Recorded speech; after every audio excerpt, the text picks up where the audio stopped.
বিসমিল্লাহির রহমানির রাহিম। ভাই ও বোনেরা, যে যেখান থেকে আমাকে দেখছেন এবং শুনছেন, আপনাদের সবাইকে আমার সালাম।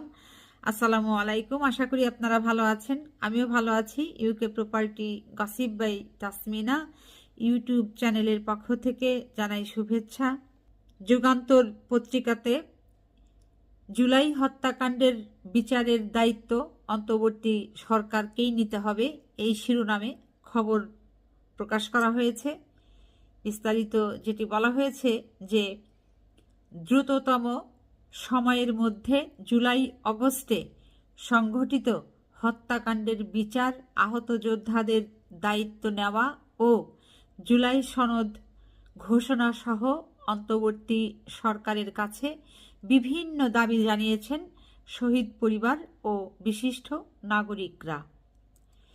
শুক্রবার বিকেলে রাজধানীর বিএমএ মিলনায়তনে গণসংহতি আন্দোলন আয়োজিত অভ্যুত্থানে জন আকাঙ্ক্ষা ও বর্তমান রাজনৈতিক পরিস্থিতি শীর্ষক এক অনুষ্ঠানে এ দাবি জানানো হয়। এরপর আরও যেটি বলা হয়েছে যে সম্মেলনে শহীদ মীর মুগ্ধর বাবা মীর মুস্তাফিজুর রহমান বলেন, আমাদের রাজনৈতিক পরিচয় ও মত আলাদা হতে পারে, কিন্তু জাতির স্বার্থে সবাইকে এক থাকতে হবে। আগামী নির্বাচনের আগে গুরুত্বপূর্ণ সংস্কার সম্পন্ন করতে হবে। শহীদ মাসুদ রানার স্ত্রী জান্নাতুল ফেরদৌস সাফা অভিযোগ করেন, আমাদের 1 বছর কেউ মনে রাখেনি। শহীদ পরিবার এখনও স্বীকৃতি পায়নি, এখনও বিচার হয়নি। আহত জুলাই যোদ্ধা নাহিদ হাসান বলেন, আমি যে বেঁচে আছি এটা বোনাস। শহীদ হলে আমার নাম নিশানা মুছে যেত।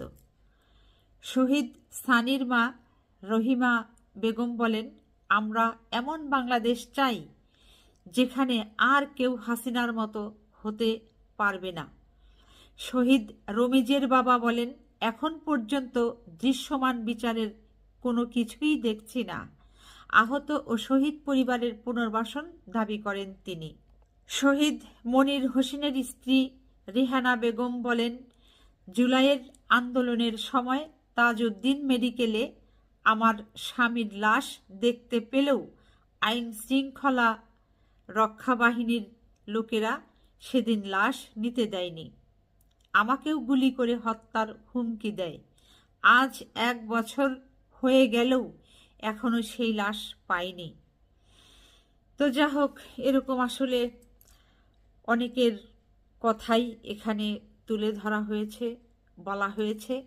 এগুলো আসলে পড়তে গেলেও কণ্ঠ ভারী হয়ে আসে, চোখে পানি জমে যায়। তো যারা আসলে শহীদ হয়েছেন, শহীদ ভাই বোনদের আত্মার প্রতি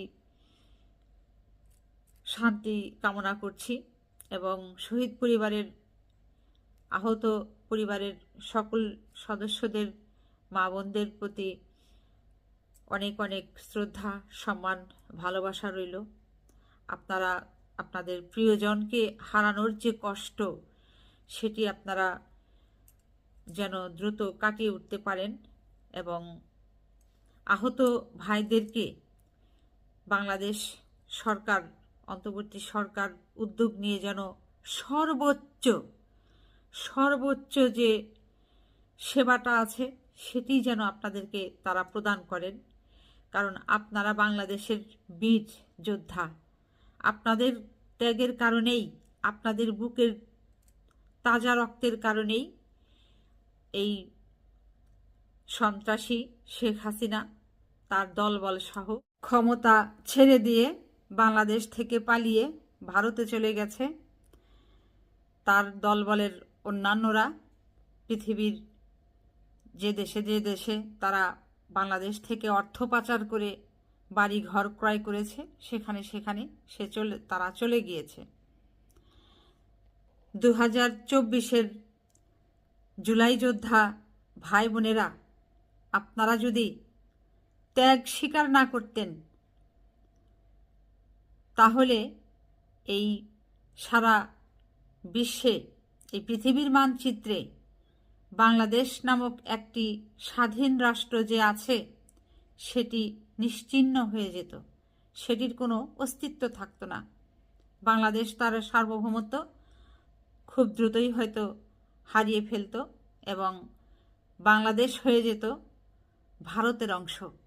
শেখ হাসিনা এই উদ্দেশ্যেই মোদির সাথে আঁতাত করেছিল, ভারতীয় রয়ের সাথে আঁতাত করেছিল, গোপনে গোপনে বাংলাদেশকে ভারতের হাতে তুলে দিয়েছিল প্রায়।